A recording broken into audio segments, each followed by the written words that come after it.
High, আমি আন্নি। আজকে আমি তোমাদের সাথে শেয়ার করব আমার কক্সবাজারের 2 দিনের ট্রিপ। সো ফার্স্টে আমরা ব্যাগটা গুছিয়ে এয়ারপোর্টের উদ্দেশ্যে বের হয়ে পড়ি এবং বোর্ডিং পাস নিয়ে আমরা সিটি ব্যাংকের যে লাউঞ্জটা ছিল ওটাতে বসলাম। খুবই ছোট ছিল, খাবারও খুবই মিনিমাল ছিল। যাওয়ার দিন আমরা বিমান বাংলাদেশে গিয়েছিলাম আর ব্যাক করেছিলাম এয়ার এশিয়া, নতুন যে এয়ারলাইন্সটা হয়েছে ওটাতে। সত্যিকার অর্থে বিমান বাংলাদেশের সার্ভিস আমার একদমই ভালো লাগে নাই। টেক অফটাও আমার কাছে পছন্দ হয়নি, ল্যান্ডিংটাও ভালো লাগেনি।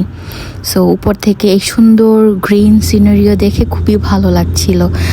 আমার নর্মালি ফ্লাইটে ভয় লাগে না, ফ্লাইট কেন, আমি কোনো ট্রাভেলেই তেমন একটা ভয় পাই না, বাট আমি কক্সবাজার যাওয়ার দিন খুবই ভয় পাচ্ছিলাম ফ্লাইটে। এনিওয়েজ আমরা ঠিকঠাকভাবে ল্যান্ড করি। এরপর আমাদের হোটেল থেকে আমাদের শাটল সার্ভিস বলা ছিল, ব্যাগ নিয়ে আমরা শাটলে উঠে পড়ি। টু বি অনেস্ট, শাটল নিয়ে আমরা তেমন একটা এক্সপেকটেশন রাখিনি, কিন্তু শাটল সার্ভিসটা ভালো ছিল। হোটেলে যাওয়ার পথে একপাশে পাহাড়, একপাশে সমুদ্র, দেখতে এত ভালো লাগছিল। এক পাশে পাহাড় আর এক পাশে সাগরকে সঙ্গে নিয়ে আমরা ফাইনালি আমাদের হোটেলে পৌঁছে গিয়েছি। হোটেলে ঢুকতেই ওদের সুন্দর ইন্টেরিয়র দেখে মনটাই ভালো হয়ে গেল।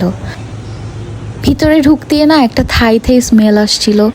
তো এরপরে আমাদের চেক ইন করা হয়ে গেল। ওদের স্টাফদের বিহেভিয়ারও আমি বলবো টু বি অনেস্ট খুবই ভালো। সো চলো তোমাদেরকে আমি আমাদের রুমটা দেখাই।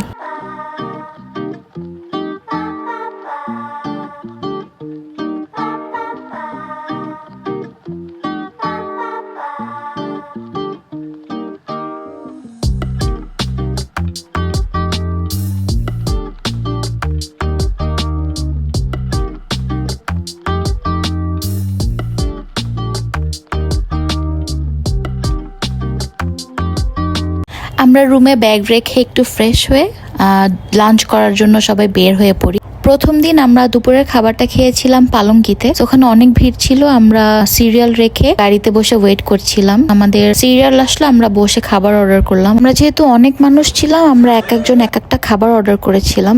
বাট আমি বলবো আমার সব থেকে বেশি ভালো লাগছে ওদের কুমড়ো ফুলের বড়া, আর লাস্টে যে আমি ডেজার্ট খেয়েছিলাম একটা পুডিং, ওই পুডিংটা আমার খুবই ভালো লেগেছে। আর ফার্স্ট টাইমের মতো আমি ক্র্যাব কারিও খেয়েছি, ওটাও আমার ভালো লেগেছে।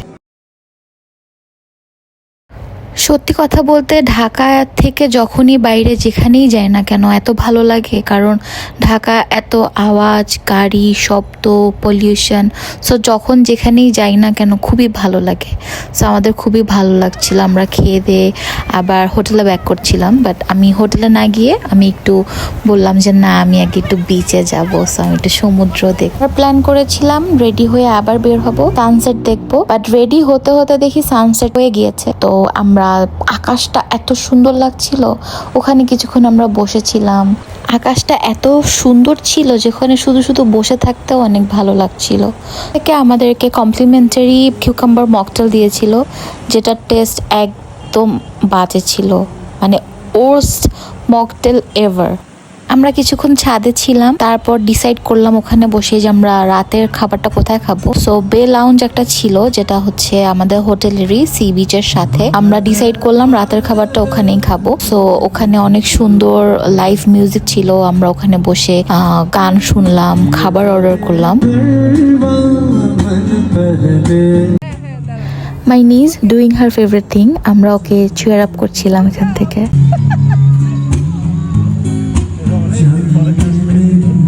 রাতে আমরা কাবাবস আর হচ্ছে নান, ডাল মাখনি এসবই খেয়েছিলাম। টাংরি কাবাব ওয়াজ টু গুড, কিন্তু খাবার অনেক এক্সপেন্সিভ ওখানে। কক্সবাজারে এটা আমার সেকেন্ড ভিজিট ছিল। ফার্স্ট আমি এসেছিলাম 2017-এ। সো রাতে খাবার খেয়ে আমরা রুমে এসে পড়ি অলমোস্ট 12:30 বাজে। এত টায়ার্ড লাগছিল পুরো দিন জার্নির পরে, সো আমরা ঘুমিয়ে পড়ি।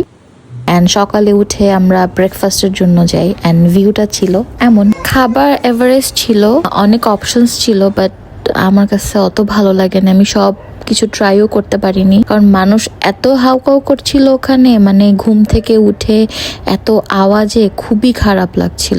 এই চপারটা দেখে আমি ভেবেছি মনে হয় এখান থেকে এখন কোনো ভিআইপি নামবে বা আমি হয়তো দেখবো অনন্ত জলিল, বাট কেউ একজন সিক ছিল, তাকে আসলে চপার করে নিয়ে যাওয়া হচ্ছিল। Life is so uncertain. ব্রেকফাস্টের পর আমরা অনেকটা সময় পুলে কাটাই, এরপর শাওয়ার নিয়ে আমরা ওই দিন দুপুরে খাবারটা খেয়েছিলাম ওশেন কিচেনে। এখানের খাবার আমার তেমন একটা ভালো লাগেনি, জাস্ট খেয়েছি। এবার ক্লিপ বা ছবি কিছুই আমার কাছে নেই। খাবার খেয়ে আমরা তাড়াতাড়ি করে আবার রুমে গিয়ে রেডি হই, কারণ লাস্ট ডেতে আমরা সানসেট মিস করেছিলাম। সো আজকে আমরা কোনোভাবেই সানসেট মিস করতে চাচ্ছিলাম না। সানসেট মিস করিনি, সাথে আরো সুন্দর একটা জিনিস দেখেছি, এই সুন্দর রেইনবোটা।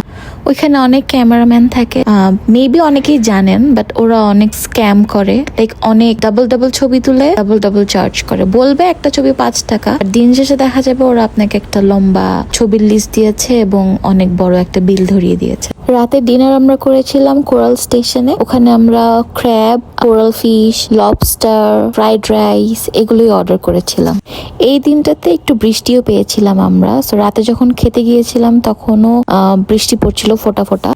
খাবার খেয়ে আমরা চা খেলাম, কফি খেলাম, খেয়ে আমরা আবার হোটেলের দিকে রওনা করলাম। পরদিন হচ্ছে আমরা ঢাকাতে ব্যাক করব। সো আমাদের খুবই ছোট্ট একটা ট্রিপ ছিল কক্সেস বাজারে। এই দিন সকালে না আমরা ব্রেকফাস্ট করতে যাইনি, তো নিচেই আমরা একটা ক্যাফেতে কফি খেয়ে নিলাম, তারপরে এয়ারপোর্টের জন্য রওনা হলাম। 1-2 দিনের ট্রিপে না এখন আর কোথাও গেলে ভালো লাগে না, উল্টো বাসায় ব্যাক করলে না অনেক খারাপ লাগে, অনেক স্যাড ফিল হয়। কিন্তু ব্যাক করার দিন আমার শরীরটা এতই খারাপ ছিল যে আমি ঠিক মতো স্যাডও হতে পারছিলাম না। সো এভাবেই আমার ফ্যামিলির সাথে 2টা অ্যামেজিং দিন আমরা কক্সেস বাজার শেষ করি। আর ব্যাক করার দিন আমরা এয়ার এস্ট্রাতে ব্যাক করছিলাম। সো এই দিনের ফ্লাইটটা স্মুথ ছিল। So thank you for watching. Bye.